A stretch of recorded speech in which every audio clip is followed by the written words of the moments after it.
আসসালামু আলাইকুম। সপ্তম শ্রেণীর বিজ্ঞান অনুশীলন বইয়ের ১২তম অধ্যায় হজমের কারখানা। এই অধ্যায়টির গত পর্বে আমি এ পর্যন্ত আলোচনা করেছি, এখন এখান থেকেই শুরু করব। তাহলে চলুন শুরু করা যাক। দ্বিতীয় সেশনের প্রথমের এই বিষয়গুলো রয়েছে, এই বিষয়গুলো পড়ার পরে এখানে একটি ছক রয়েছে, আমি সরাসরি এই ছকটিতে চলে আসতেছি। ছকটিতে বলা হয়েছে পরিপাকতন্ত্রের 7টা অংশ বা অঙ্গের নাম। এরপরে বলা হয়েছে তোমার দলের যে অভিনয় করবে। প্রথমেই এখানের অঙ্গটি হলো মুখ ছিদ্র।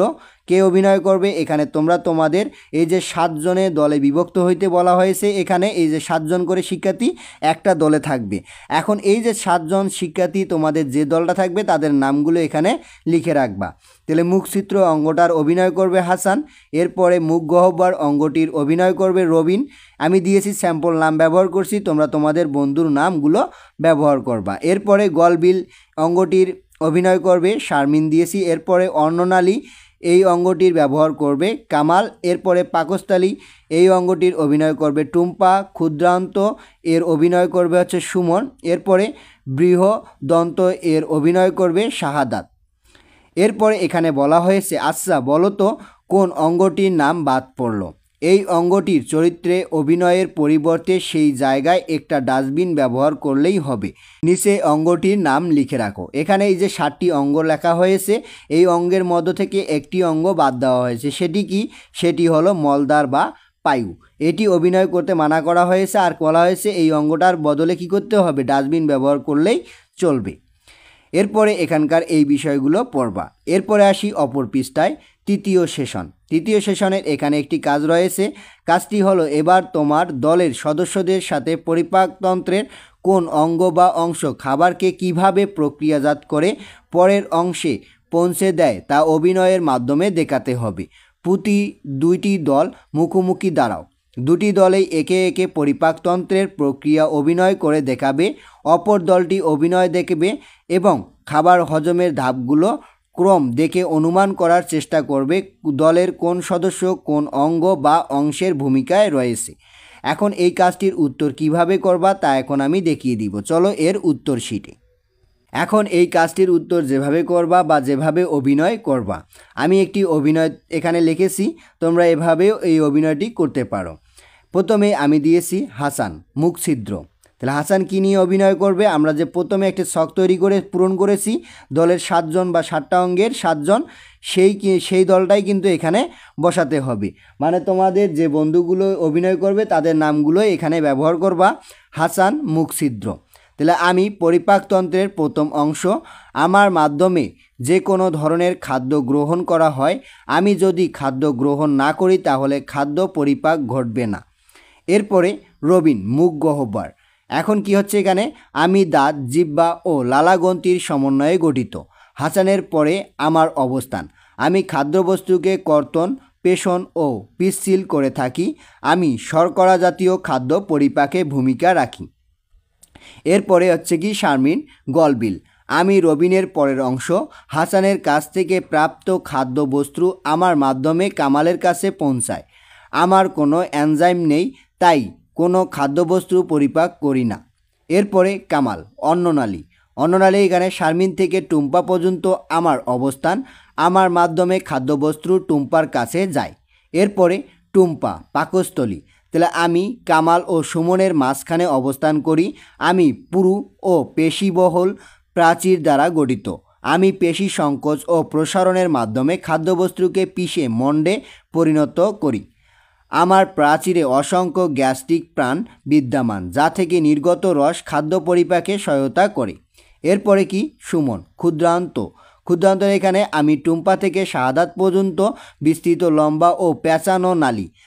আমি ডিউডেনাম জেজুনাম ও এলিয়াম অংশে বিভক্ত। আমি পরিপাকতন্ত্রের সব থেকে দীর্ঘ অংশ। আমার প্রথম অংশ ডিওডেনাম পিত্তথলি থেকে পিত্তরস, অগ্ন্যাশয় থেকে অগ্ন্যাশয় রস ডিওডেনামে এসে খাদ্যের সাথে মিশে পরিপাকে অংশ নেয়। ডিওডেনামে আমিষ শর্করা ও চর্বি জাতীয় খাদ্যের পরিপাক ঘটে। আমার দ্বিতীয় অংশ জেনুনাম সবচেয়ে বিস্তৃত অংশ, যেখানে খাবারের পরিপাক প্রক্রিয়া অব্যাহত থাকে। আমার শেষ অংশ হলো এলিয়াম। এর ভেতরে প্রাচীরের শোষণ যন্ত্র থাকে। ব্যাপন পদ্ধতিতে প্রাচীরের গায়ে আঙ্গুলের ন্যায় প্রক্ষিপিত অংশ থাকে যাদের একত্রে ভিলাই বলে। হজমের পর খাদ্যের সারা অংশ ভিলাই দ্বারা শোষিত হয়। এরপরে শাহাদাত। শাহাদাত হচ্ছে বৃহদন্ত। সুমনের পরেই আমার অবস্থান। আমি এলিয়াম থেকে পায়ুপথ পর্যন্ত বিস্তৃত। আমারও সুমনের মতো 3টি অংশ রয়েছে, যথা সিকাম, কোলন ও মলাশয়। আমার শেষ অংশ হলো মলাশয়, যেখানে খাদ্যের অপাচ্য অংশ জমা থাকে। এরপরে এখানে আরও লেখবা, পুরো ক্লাস থেকে লটারির মাধ্যমে 2 জন পরিপাক গ্রন্থি নির্ণয় করা হলো। তাহলে 2 জনকে কী করতে বলা হয়েছে? পরিপাক গ্রন্থি নির্ণয় করতে বলা হয়েছে। কিসের মাধ্যমে? লটারির মাধ্যমে। আমি এখানে 2 জনের নাম দিয়েছি। 1 মাকসুদা যকৃৎ, এরপরে 2 আমিনুল অগ্নাশয়। প্রথমেই মাকসুদা যকৃৎ। আমি মানবদেহের সবথেকে বড় গ্রন্থি। আমি লালচে খয়েরি বর্ণের। মধ্যস্থ দ্বার নিচে উদর গহ্বরের ওপর টুম্পার ডান পাশে অবস্থান করি। আমি বিভিন্ন ধরনের জৈব রাসায়নিক বিক্রিয়া ঘটাই বলে আমাকে রসায়ন গবেষণাগার বলা হয়। আমার নিচের অংশে পিত্তথলি সংলগ্ন থাকে। আমি পিত্তরস তৈরি করি, যা পানি, পিত্তলবণ, কোলেস্টেরল ও খনিজ লবণ দ্বারা গঠিত। পিত্তরস চর্বি জাতীয় খাদ্যকে ক্ষুদ্র দানায় পরিণত করে, যা লাইপেজ সহযোগে পরিপাকে সহায়তা করে। এরপরে আমিনুল অগ্নাশয়। আমি টুম্পার পিছনে আড়াআড়িভাবে অবস্থিত একটি গুরুত্বপূর্ণ মিশ্র গ্রন্থি। আমি পরিপাকে অংশগ্রহণকারী এনজাইম ও রক্তের গ্লুকোজ নিয়ন্ত্রণকারী হরমোন নিঃসৃত করি। আমার দেহ হতে অগ্নাশয় রস নিঃসৃত হয়। অগ্নাশয় রসে ট্রিপসিন, লাইপেজ ও এনজাইমলেস নামক এনজাইম থাকে। এ সকল এনজাইম শর্করা, আমিষ ও চর্বি জাতীয় খাদ্য পরিপাকে সহায়তা করে। এভাবে একটি দলে 7 জনে বিভক্ত হয়ে 7টি অঙ্গের ভূমিকা অভিনয় করবা। ভূমিকা অভিনয় করার মাধ্যমে বা করার পরে কি করবা? লটারির মাধ্যমে 2 জনকে 2টি বিষয় কি করতে হবে? নির্ণয় করে দিবা। নির্ণয় করার পরে এই বিষয়গুলো এখানে বা অভিনয় করবা। এরপরে নিচের এই বিষয়গুলো পড়বা। পড়ার পরে এখানে বলা হয়েছে, ভেবে দেখো তো, কারখানার নির্দিষ্ট কাজের একদল শ্রমিক অনুপস্থিত থাকলে বা সরিয়ে নিলে কারখানা কি ঠিকভাবে চলবে? পণ্য উৎপাদন হবে কি? ঠিক তেমনিভাবে পরিপাকতন্ত্রের কোনো একটি অঙ্গ ঠিকভাবে কাজ না করলে কি সমস্যা হতে পারে তা নিয়ে দলীয় আলোচনা করে তোমার মতামত দাও। এখন এই কাজটির উত্তর কিভাবে করবা? চলো এর উত্তর শিটে। কাজটির উত্তর যেভাবে করবা। উত্তর: কারখানার নির্দিষ্ট কাজের একদল শ্রমিক অনুপস্থিত থাকলে বা সরিয়ে নিলে কারখানা ঠিকভাবে চলবে না। কারখানা ঠিকভাবে না চললে পণ্য উৎপাদন হবে না। একইভাবে পরিপাকতন্ত্রের কোনো একটি অঙ্গ যদি ঠিকভাবে কাজ না করে তাহলে পরিপাক ক্রিয়া সঠিকভাবে সম্পূর্ণ হবে না।